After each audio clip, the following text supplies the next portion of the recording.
ସାଙ୍ଗମାନେ ଆଜି ମହାଳୟା ଶ୍ରାଦ୍ଧ ଉପଲକ୍ଷେ ଆମ ଘରେ ଆମେ ଗୋଟେ କରୁଛୁ ଆଜି ଘାଣ୍ଟ ତରକାରୀ। ତ ଘାଣ୍ଟ ପାଇଁ କ'ଣ କ'ଣ ସବୁ ପରିବା ଆଣିଛ ଏଠି? ପରିବା ଆମର କଖାରୁ ଅଛି, କାଙ୍କଡ଼ ଅଛି, ଛଚିନ୍ଦ୍ରା ଅଛି, କଞ୍ଚା କଦଳୀ ଅଛି, ପୋଟଳ ଅଛି, ଜହ୍ନି ଅଛି, ବାଇଗଣ ଅଛି, ଝୁଡ଼ଙ୍ଗ ଅଛି, କନ୍ଦମୂଳ ଅଛି, ଗାଜର ଅଛି, ଓଉ ଅଛି, ଖୁମ୍ବାଳୁ, ସାରୁ, ଆଳୁ, ଅମୃତଭଣ୍ଡା। ଘାଣ୍ଟ ମାନେ ଯେତେ ପ୍ରକାର ପରିବା। ତମେ କ'ଣ ପୁରା ନ୍ୟୁଜ୍ ପଢିଲା ଭଳିଆ ପୁରା ଗାଇ ଦେଇ ଚାଲିଲ। ମୁଁ ତଥାପି ମୋର ମାନେ ତଣ୍ଟି ହେଇଗଲା।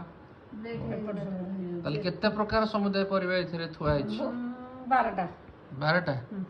ତମେ 13ଟା। ଆଚ୍ଛା, ହଉ। ତାହେଲେ ଆଜି ଘାଣ୍ଟ ଖାଇକି ଆଜି ଖାଲି ଛାତ ତମେ ଉଠେଇବ ପକେଇବ।